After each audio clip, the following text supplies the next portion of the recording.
Back in Georgia. We're getting ready for opening weekend. Tyler's got something on the old hit list, so we're gonna have to go in there and hang. Got a couple somethings on the hit list. And then I just checked the weather. It keeps changing, so we're supposed to have some rain come in this weekend. But what I call the kind of the bigger deer, he's on I call him the hay blower buck. Long story on why it's called that, but the wind was not going to be right Saturday. Just checked it about 30 minutes ago. It does look like for now it's going to be out of the southeast. It was showing east, so I want to go show Brian that spot. And then there's another buck we're calling Garth, and good chance to have a chance at him this weekend too. Southeast is perfect for that spot, so we've got a couple good options. So I hope y'all were able to check out our Nebraska videos. We had a awesome time. Tyler killed his first ever velvet buck. I killed one of my biggest bucks ever. 2 awesome hunts, and we're gonna try to keep bringing the semi-live videos. We're gonna try to get them edited and uploaded as quick as possible. So that's what we're gonna try to do in Georgia. The only thing that might hold us up for this weekend is rain. Looks like possible some rain coming in, so there's some spotty showers. May mess us up, may not. Hopefully they won't. Hopefully it'll help, maybe kind of cool off the temperatures a little bit, but not terrible weather. It's supposed to be in the 80s, I think. Is that low to mid 80s? And then also I'm gonna be hunting my little brother of the other farm that we hunt a lot too. My little brother's got a couple nice deer. One really wide 9-pointer we've known for now probably 3 years. He's probably 6 or 7 years old. There's another deer we call Patches. He's just a big 8. So Colton's going to go try that Saturday, and then we have Michael Pitts also is going to be hunting. He's our neighbor right here on this property Brian and I are on. So I'm really hoping between Saturday and Sunday we can get a couple nice deer on the ground. Probably going to stay away from hunting mornings just because it's really tough. I was looking at the cameras today. It's just kind of a flip of a coin of if they're there right at daylight. So probably safe just to hunt the afternoons for these first couple days, but should be really good. It's going to be cooler temps if the rain will hold off. Let's go check it out.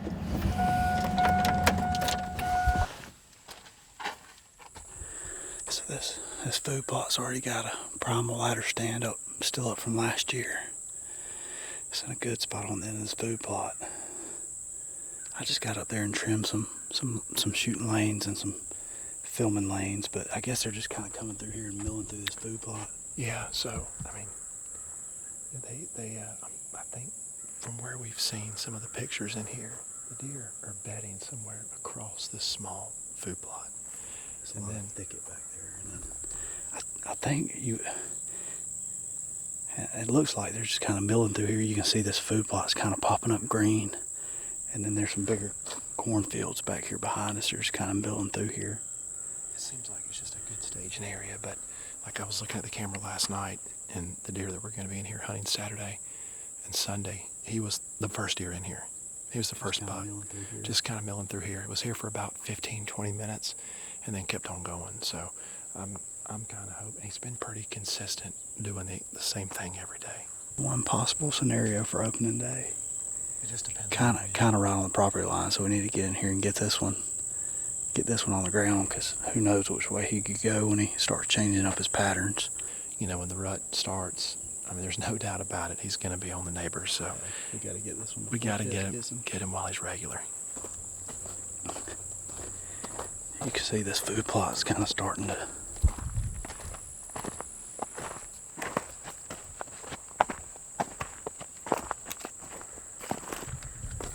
You can see this food plot starting to come up green.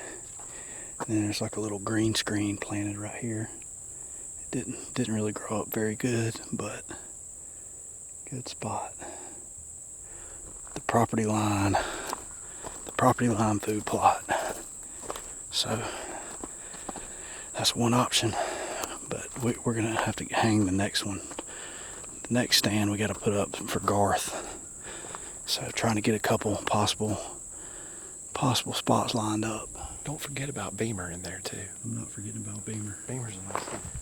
I'm not forgetting about Beamer. We filmed Beamer and Garth, and a different food plot early in the summer in a big clover plot. And those are the deer that have been somewhat regular daylight, so In a completely different spot. completely different spot from where they were, that's why you get in here and scout. Because if we were going on information that we got 3 weeks ago, we'd be totally off. So we'll get to the next spot. This was the hay blower buck right when he shed velvet, about 400 yards from this spot right here. That's him. That's about a couple weeks ago when we first got him. And he's a nice deer. He's moved in here to this field though. So I feel really good about it, man. I feel awesome about it. Trying to get in between bed to feed. That's the name of the game this time of year. Get between bed to feed. Get where they're comfortable. That's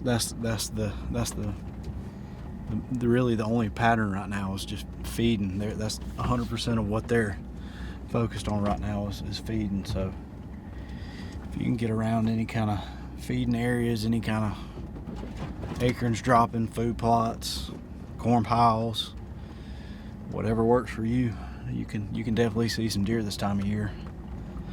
It's my favorite time of year to pattern something too. It just seems like right before things really get going and gets a little frantic. September and October are my favorite times to hunt during deer season. Yeah. Let's grab this primal lighter stand real quick, maybe a couple of them, and let's head down there. We've got a couple hours.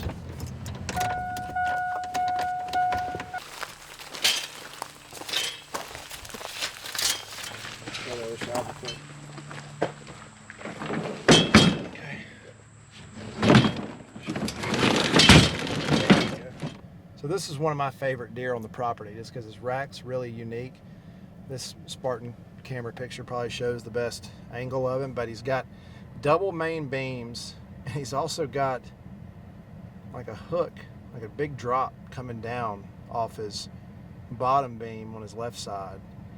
And so I was asking some people on Facebook what would be a cool nickname for a deer like this. There were a lot of good ones, but one that really stuck out to me was Garth, because Garth Brooks has got his microphone when he's on stage, and I just thought that was kind of cool and different. So Garth it is, and he's really unique. And if we're able to get lucky and get on him, I'd love to have a Euro mount of that deer just because he's so heavy, double beam, big hook on him.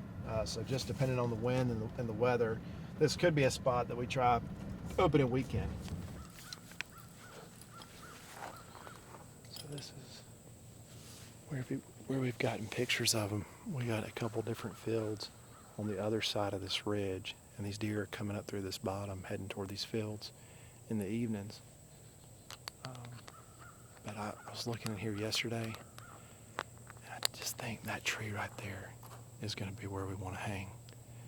I think that's going to be the best spot. It gives you a little bit of cover, as long as the wind doesn't swirl too bad on this ridge, which is always kind of a concern this time of year, but it could be.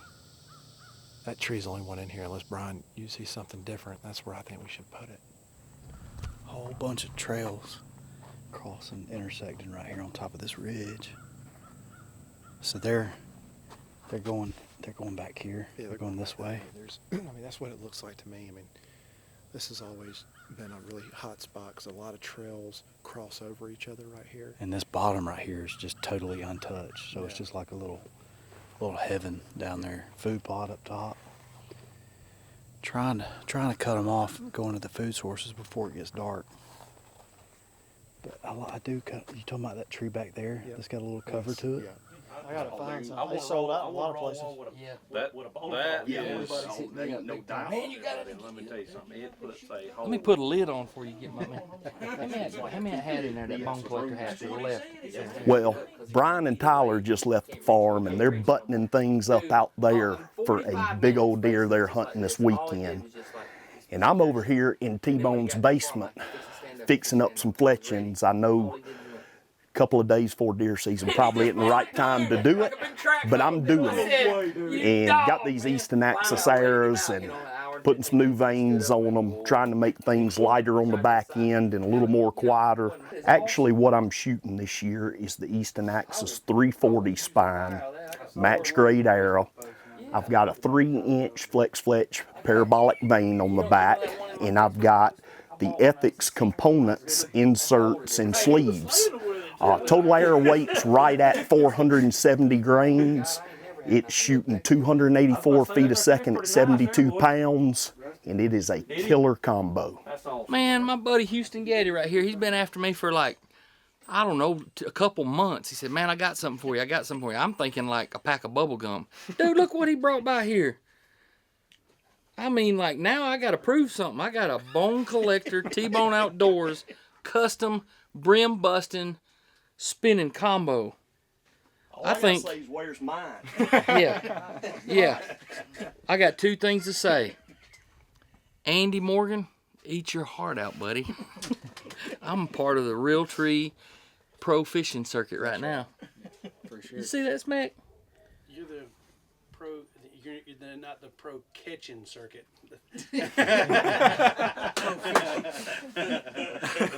Man, that is awesome. As long as you got pro in front of it. That's right. We're here, as you can see, the bow shop, the dojo's a little tight, but Pitts is fletching some arrows. We're doing a little tidying up. We got opening day is 2 days away here in Georgia, and we're just having a little get together, eating a little pizza, a few little wings, shooting some bows. Got some targets out there, and we're fixing to go out there and just have a good time. A kind of a, as my son would say, a pepper rally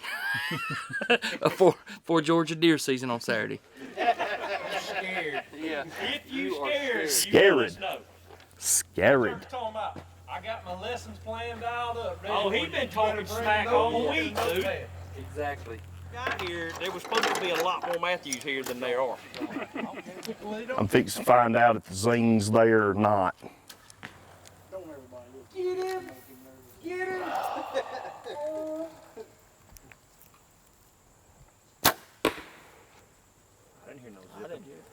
I think that was it. Basically what we're testing right here was I was getting some whistling coming off this vane right here, and I changed to a flex, and I'm hoping to eliminate that whistle. I don't know where it's coming from, but this is the first test to try to eliminate it. So we're gonna see what we got right here.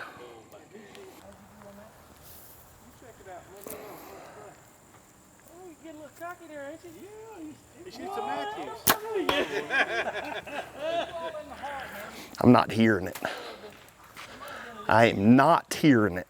Well, we have the shoot down right here. It's the big before the season classic. Oh, there's a lot of smack talking. I'm saying 41. I say 36. Say what? 36.1 on that one. You just shot the deer with the range and you got 39, but you shot the tree and that's further away and got 35. No, I straightened it all out. Okay.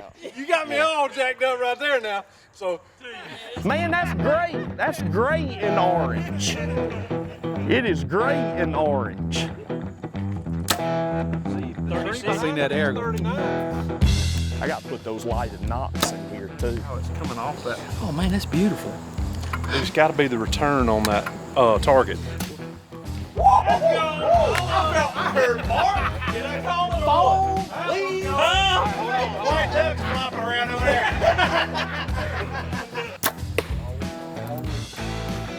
I think we okay as far as the sight staying in.